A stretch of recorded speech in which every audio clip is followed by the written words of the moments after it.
Hello and welcome. I'm Saeed from StoryPlanet.net. Dive right into the essence of the most captivating books without reading them cover to cover. Whether you're on the go, at the gym, or just relaxing at home, we offer you a unique and enriching listening experience. Today, we are exploring the book Men Explain Things to Me, a creation by Rebecca Solnit.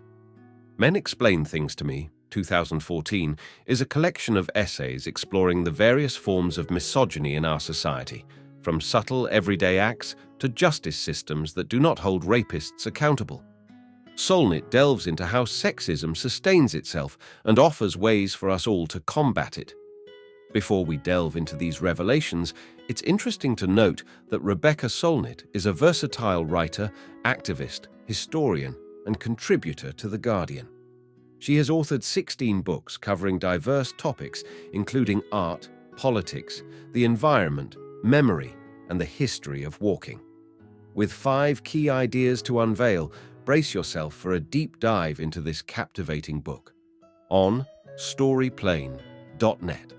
To start, encounter real stories of gender discrimination to provoke emotional response. Despite progress in gender equality, women still face discrimination like feeling unsafe or overlooked.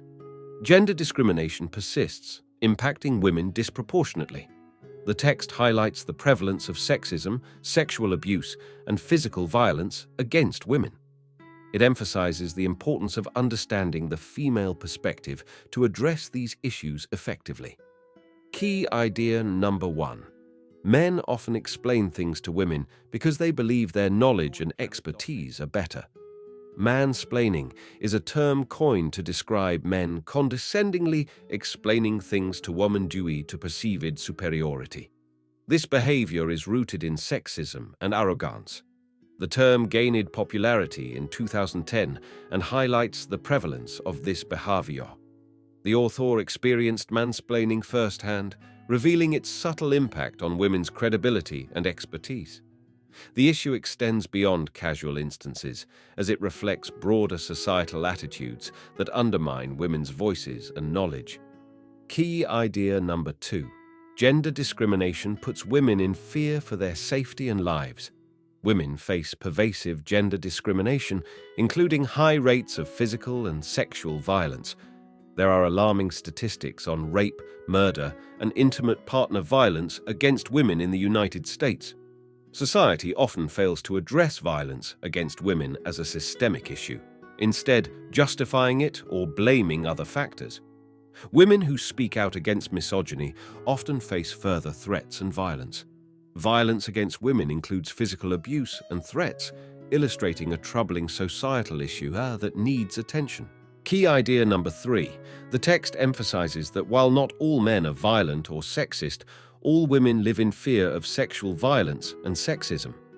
The text discusses the importance of the Gesture Yes All Women movement, which highlights the widespread issue of gender violence and the fear women face. It criticizes common male responses that deflect from the problem by focusing on individual innocence rather than the systemic issue at hand.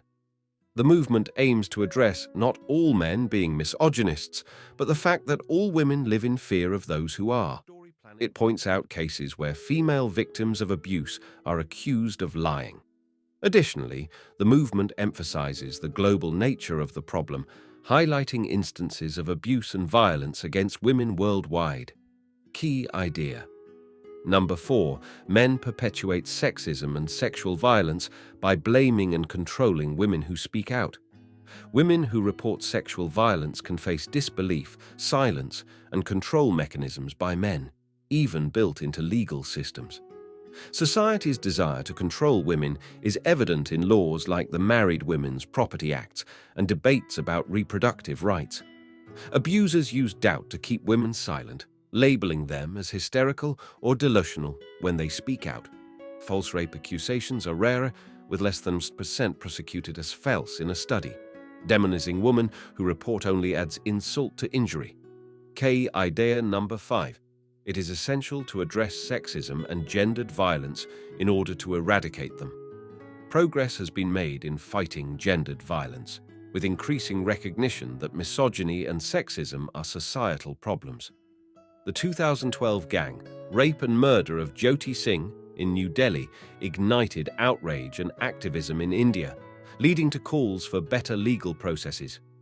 More people are becoming allies in the fight against sexism, aided by new vocabulary such as rape culture that highlights normalized sexual violence.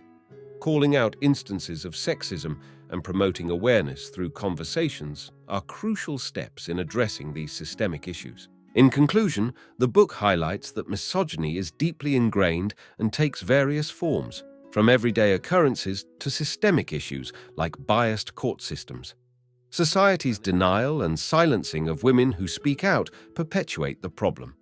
To combat misogyny, it suggests educating ourselves and speaking out against it. The advice includes questioning media portrayals in cases of sexual abuse involving powerful men. The text recommends further reading We Should All Be Feminists by Chimamanda Adichie, which delves into misconceptions about feminism and systematic discrimination against women. Thank you for listening to this summary.